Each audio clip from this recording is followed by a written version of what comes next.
वो कनेक्शन नहीं बन पा रहा अपने मुल्क के साथ जो होना चाहिए, और इसमें उनका कसूर नहीं है, ये भी पॉलिसी मेकर्स का कसूर है।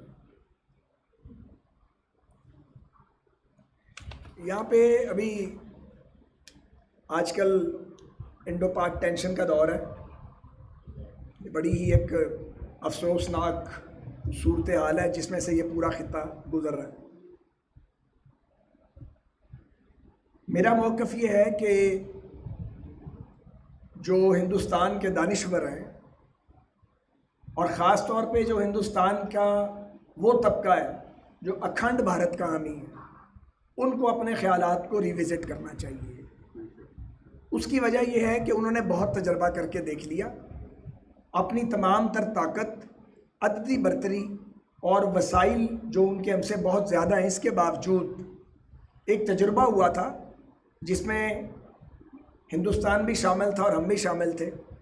हमारी नालायकियों के नतीजे में और हिंदुस्तान की साजिशों के नतीजे में मशरक़ी पाकिस्तान बांग्लादेश बन गया था। बिल्कुल हमारी नालायकियाँ बराबर उसमें शामिल थी। मार्शल लॉ लगाए गए, लोगों का मैंडेट टूटा गया, इंसाफ नहीं दिया गया, लेकिन इंडियन इंट्रीग भी पूरी तरह उसके अंदर शामिल थी। तो बांग्लादेश बन गया और पाकिस्तान और बांग्लादेश तकरीबन निस्फ दहाई तक एक दूसरे से दूर रहे। लेकिन दो कौमी नज़रिया इतना ताकतवर है कि वो जो सोच थी बांग्लादेश को ज़हनी तौर पर अपना ग़ुलाम बना के रखने की, अखंड भारत के हामियों की, वो कुछ अर्सा पहले फ्लॉप हो गई है और वो फेल हो गया सारा प्रोजेक्ट उनका, और बांग्लादेश अपनी असल की तरफ लौट आया है।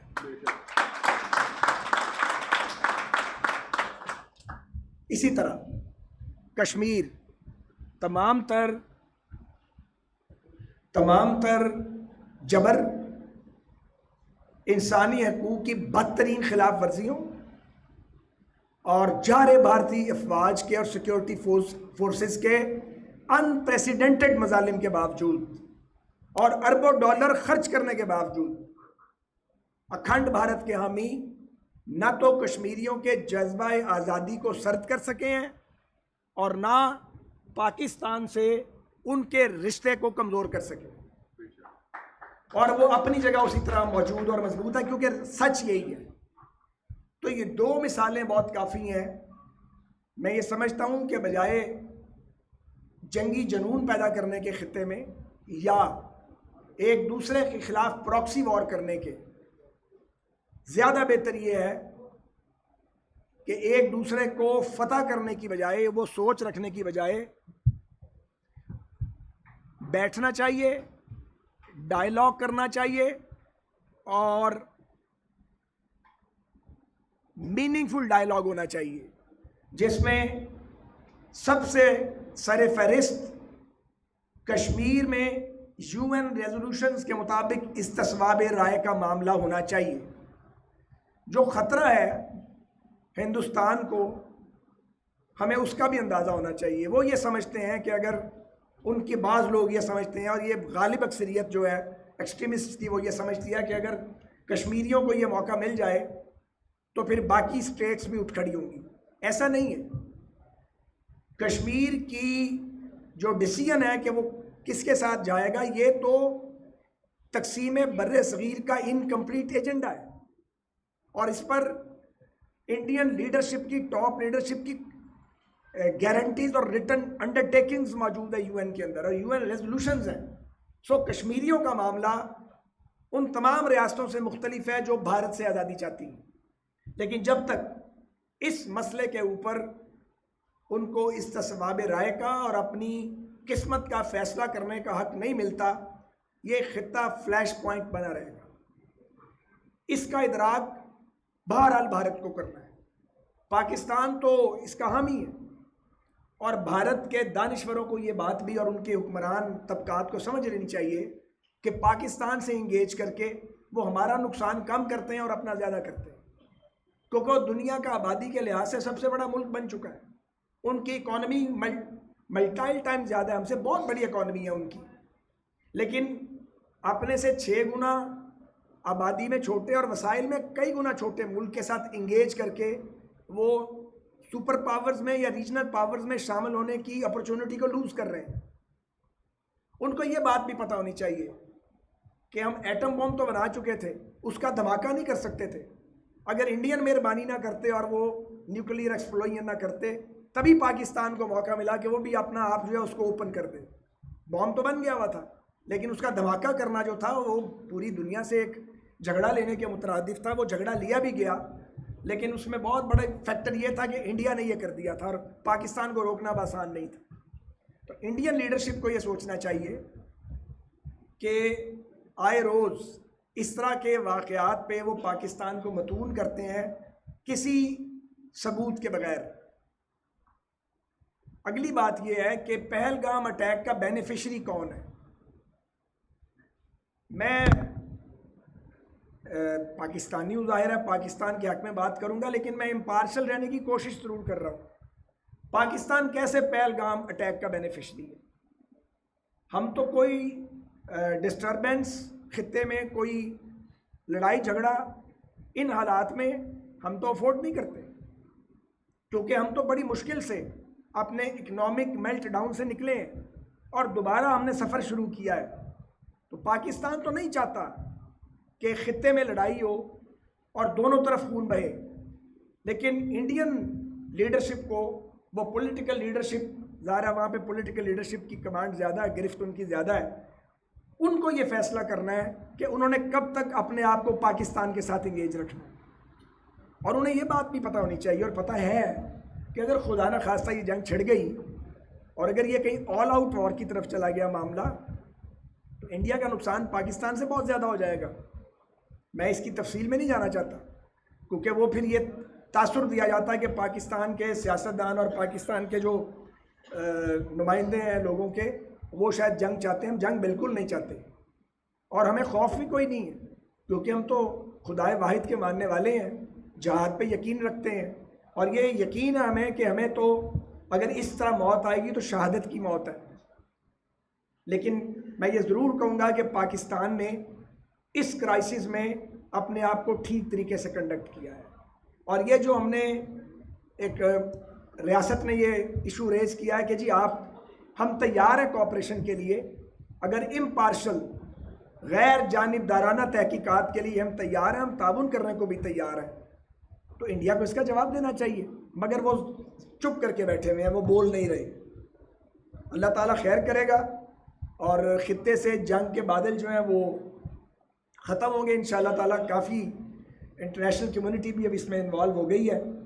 हमें तैयार भी रहना चाहिए किसी भी हालत का सामना करने के लिए, और हमें दुआ भी करनी चाहिए कि अमन की सूरत निकले। और अमन का रास्ता ही असल रास्ता है। ये रीजन दुनिया का खुशहाल तरीन ख़ित्ता बन सकता है अगर ये मसला कश्मीर का एक मुनसिफाना हल निकले। हम पानी के वसाइल को इंसानी बुनियादों पर हम उसको एड्रेस करें। सियाचिन और सर क्रेक का मसला भी हल हो सकता है, लेकिन बातचीत से होगा। जंगों से ये मसाइल हल नहीं होते। आखिरी बात अभी खालिद कादरी साहब ने पंजाब की। मैंने सारी ज़िंदगी सूबे की बात नहीं की, ना किसी फ़िरके की बात की है। हमारी ट्रेनिंग ही नहीं है ये। हमारी तो ट्रेनिंग है, पहले हम मुसलमान हैं, फिर पाकिस्तानी हैं, उसके बाद होंगे जो भी होंगे। लेकिन कुछ अर्सा से मैं ये बात कर रहा हूँ। उसकी वजूहात हैं। उसकी वजूहात ये हैं कि जो मार्शल लॉ लगे हैं पाकिस्तान में, उन्होंने हमारे माशरे को, हमारे सोशल फैब्रिक को तबाह किया है। मार्शल लॉ का जो माइंड सेट है, इसके साथ मुल्क नहीं चल सकता। लेकिन ये तासुर पैदा किया गया, दहाइयों से ये काम किया गया। इसमें हमारे अपने लोग भी शामिल हैं और बाहर की कुव्वतें भी शामिल हैं कि जी पंजाब जो है वो पाकिस्तान को डोमिनेट कर रहा है। अगर पंजाब की आबादी 12 करोड़ के लगभग है तो ये हमारा गुनाह तो नहीं है। हमने कितनी बार तकसीम होना है। और ये जो मैं गुफ्तगू अब करने लगा हूँ, ये PMLN का मौक़िफ़ नहीं है बिल्कुल भी। कल को ये ना चलाए कि ये PMLN का एक सीनियर लीडर था, ये मौक़िफ़ दे रहा था। ये मेरी ज़ाती राय है और मुझे अपनी ज़ाती राय देने का बुनियादी हक़ हासिल है। और इसी वजह से मैंने कोई सरकारी ओहदा कबूल नहीं किया, ताकि मैं एक आज़ाद शहरी के तौर पे जो समझता हूँ उसका बयान कर सकूँ। ज़रूरी नहीं है कि मेरी बात से इत्तफ़ाक़ किया जाए। तो गुजारिश ये है कि बहुत मतून किया गया पंजाब को और रोज़ाना की बुनियाद पे हमें गालियाँ और गोलियाँ खाने को मिलती हैं। ये मुनासिब रवैया नहीं है। मैं ये समझता हूँ कि अगर पंजाब से ताल्लुक़ रखने वाले अहले इल्म और अहले दानिश, शुक्रिया, अगर वो बात नहीं करेंगे तो घेर के पंजाब को मुजरमों के कटहरे में ला के हिस्टोरिकली खड़ा कर दिया जाएगा। अपने तय किया जा चुका है। हमने झगड़ा नहीं करना, हमने गाली नहीं देनी किसी को, गोली से हमारा कोई ताल्लुक़ नहीं है, हम पुरअमन लोग हैं, लेकिन तारीख़ मसख़ करने की इजाज़त नहीं दी जानी चाहिए। जब बर्रे सगीर तकसीम हो रहा था तो सबसे बड़ी डिवीज़न जो हुई है वो रीजन की, वो हुई है बंगाल की, पंजाब की और कश्मीर की। तब खून बहाया पंजाब वालों का और कश्मीरियों का, उनका अब भी बह रहा है। और यहाँ पे लाखों लोगों की कुर्बानी दी गई है, लाखों लाशें थीं बेगोरो कफन, हज़ारों ख़वातीन, बच्चे और बूढ़े उधर रह गए। उसका कोई जिक्र ही नहीं करता। क्यों जिक्र नहीं करता? जो लोग वहाँ खाते पीते थे, यहाँ आके उन्होंने मजदूरियाँ की हैं और उनकी 3-3 नस्लें लग गई हैं कम बैक करते हुए। हम में से हर ख़ानदान की एक कहानी है। और जब हमारे बड़े हिजरत करके आ रहे थे तो ये पंजाबी तो थे जिन्होंने अपने हाथ खोल दिए, सीने खोल दिए और उन्हें अपने साथ लगा लिया। और जो अखुवत है, मवाख़ात है, उसका अमली मुज़ाहरा किया गया। चंद साल थे मुश्किल के इब्तदाई, उसके बाद सब एक हो गए। अब दहाइयों से यहाँ पे कोई फ़र्क ही नहीं है। बरादरी के नाम पे कोई वोट ही नहीं देता, वोट मिलता है जमात के या नज़रिए के या बयानिए के नाम पे। तो सुलझाव आ गया सारे मामले में। 65 की वॉर हुई तो हम वॉर फ्रंट पे थे, हमारा खून बहा, औरों का भी बहा, सबसे ज़्यादा हमारा बहा। कहते हैं जी पंजाब के लोग मुज़ाहमत नहीं करते। मुज़ाहमत किसे कहते हैं? अपनों के ख़िलाफ़ मुज़ाहमत शुरू करते हैं। ये नहीं हम कर सकते। लेकिन ये भी कोई ना कहे कि मार्शल के ख़िलाफ़ जो है वो मुज़ाहमत नहीं की गई है। मार्शल के ख़िलाफ़ जब ज़िया मार्शल लगा तो सिंध ने बहुत मुज़ाहमत की और पंजाब में जो भुट्टो मरहूम के साथी थे उन्होंने भी बेपनाह मुज़ाहमत की। कोड़े खाए, वो फांसियों पे झूल गए, यानी जो एक इंसान कर सकता था उन्होंने किया। तो इसी तरह जब जनरल मुशर्रफ का मार्शल लॉ लगा तो सबसे ज़्यादा जो रेजिस्टेंस थी वो पंजाब से की गई। और जब अयूब खान का मार्शल लॉ लगा था तो अयूब खान के ख़िलाफ़ जो तहरीक चली थी उसमें तो बंगाली भी शामिल थे, पंजाबी भी शामिल थे और कराची वाले भी शामिल थे। भाई यही शामिल थे जिनका मैं नाम ले रहा हूँ। इन्होंने टफ टाइम दिया था उसको, अयूब खान की आमरीत को। तो ये रोज़ ताने देना, रोज़ इस तरह की बातें करना बहुत तकलीफ़ देता है। या वहाँ से सरकार के पंजाबी मज़दूरों के, ख़ास तौर पे जो साउथ पंजाब के लेबरर्स हैं, वो भेजे जाते हैं। तो हम उनसे पूछना चाहते हैं कि क्या ये मज़दूर पॉलिसी मेकर्स हैं? इन बेचारों का फैसलों से क्या ताल्लुक़ है? आप सिविलियंस पे हमले कर देते हैं, उनकी गर्दनें काट देते हैं, कभी आप ट्रेन पे अटैक कर देते हैं, कभी आप ट्रेन की पटरी उखाड़ देते हैं और कहते हैं कि जी हम बलूचिस्तान में कोई आज़ादी की तहरीक चला रहे हैं। नहीं, ये बलोचों को ग़ुलाम बनाने की तहरीक है। ये साजिश है कि पाकिस्तान खुदा न खास्ता डिसइंटीग्रेट हो और छोटी छोटी सैटेलाइट स्टेट्स बन जाएं ताकि किसी का सामना करने के काबिल न रहे। तो एक तो हमें इसलिए पंजाब का मुकदमा लड़ना है कि जनाब पंजाब के साथ भी बहुत ज़्यादती हुई है। दरअसल सच ये है कि पंजाब का आम आदमी है या बलूचिस्तान का, सिंध का है या कश्मीर का या KPK का, ये मजलूम एक तरफ हैं और पाकिस्तान के हुक्मरान तबकात जुल्म करने वाले और नाइंसाफ़ी करने वाले दूसरी तरफ। उनमें जर्नैल भी शामिल है, उनमें जज भी शामिल है, उनमें खैर से मेरी बरादरी पूरी तरह शामिल है, जो कभी इधर चले जाते हैं और कभी उधर चले जाते हैं, एक जगह हम खड़े ही नहीं होते।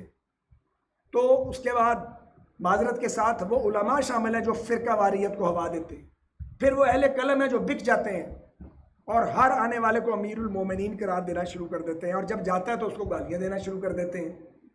तो असल तो ये लोग हैं जिन्होंने इस मुल्क के साथ नाइंसाफ़ी की है। ये पंजाब, KP, बलूचिस्तान, कश्मीर या सिंध का मसला नहीं है, मगर ये मसला बनाया जा रहा है।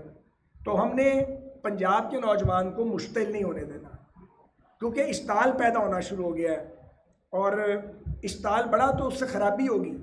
ये याद रखें पंजाब के नौजवान कि दुश्मन का टारगेट ये है कि खुदा न खास्ता यहाँ पे सूबे के नाम पे लड़ाई और फसाद हो। ये हमने नहीं होने देना और हमें अपने दिलों को उसी तरह कुशादा रखना है। और इस पंजाब की सरजमीन जो है ये सब की सरजमीन है। सब आए रहें, खाएं पिएं, खुशी से आबाद रहें अपनी फैमिलीज़ के साथ। लेकिन हम अपनी बात अब करते रहेंगे। पहले हम बात नहीं करते थे, शर्मा जाते थे या मसलतन बात नहीं करते थे। अब अगर बात नहीं की तो मुझे ये लगता है बतौर एक सियासी कारकुन के कि फिर हम गलती कर जाएंगे बहुत बड़ी। हमारे बाद आने वाले शायद उसकी तलाफ़ी ना कर सकें क्योंकि पुलों के नीचे से बहुत पानी गुजर गया होगा।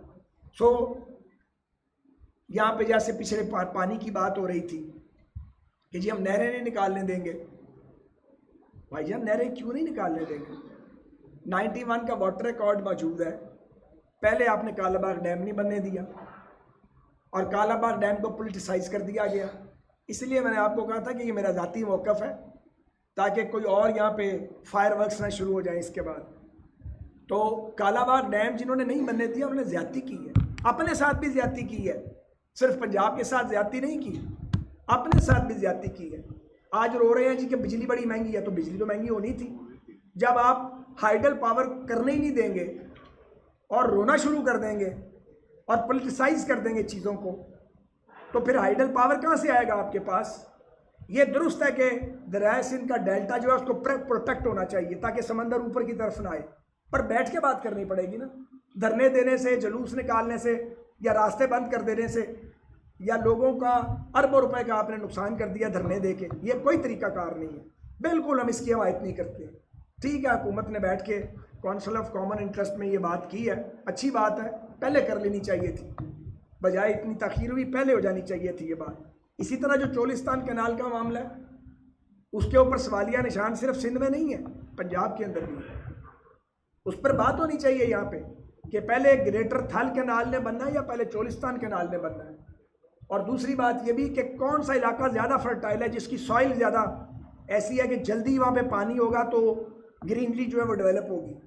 तो अगर ये बहस ही नहीं होगी और ये फैसले हो जाएंगे तो फिर सवालात भी उठेंगे और फिर इस तरीके से इंतशार पैदा होगा। सो जो हुआ है ये दोबारा नहीं होना चाहिए। और जिस किसी की भी हुकूमत है, जिम्मेदारी ये हुकूमतों की होती है कि वो चीज़ों को लेके चलें, वो मेरी जमात की हुकूमत हो या किसी और जमात की हुकूमत हो, क्योंकि सियासतदानों को ये समझ आ जाना चाहिए। और अगर नहीं आया तो अफसोस है कि तारीख़ में उन्हीं का नाम लिखा जाए, भले वो सुनहरे हरूफ से लिखा जाए या काले हरूफ से लिखा जाए, चूँकि अल्टीमेटली जिम्मेदारी उनके ऊपर आएगी, तारीख़ उन्हीं पर जिम्मेदारी आयद करेगी। सो आज पाकिस्तान में मैं अपनी बात को समेटता हूँ, बड़ी लंबी हो गई है।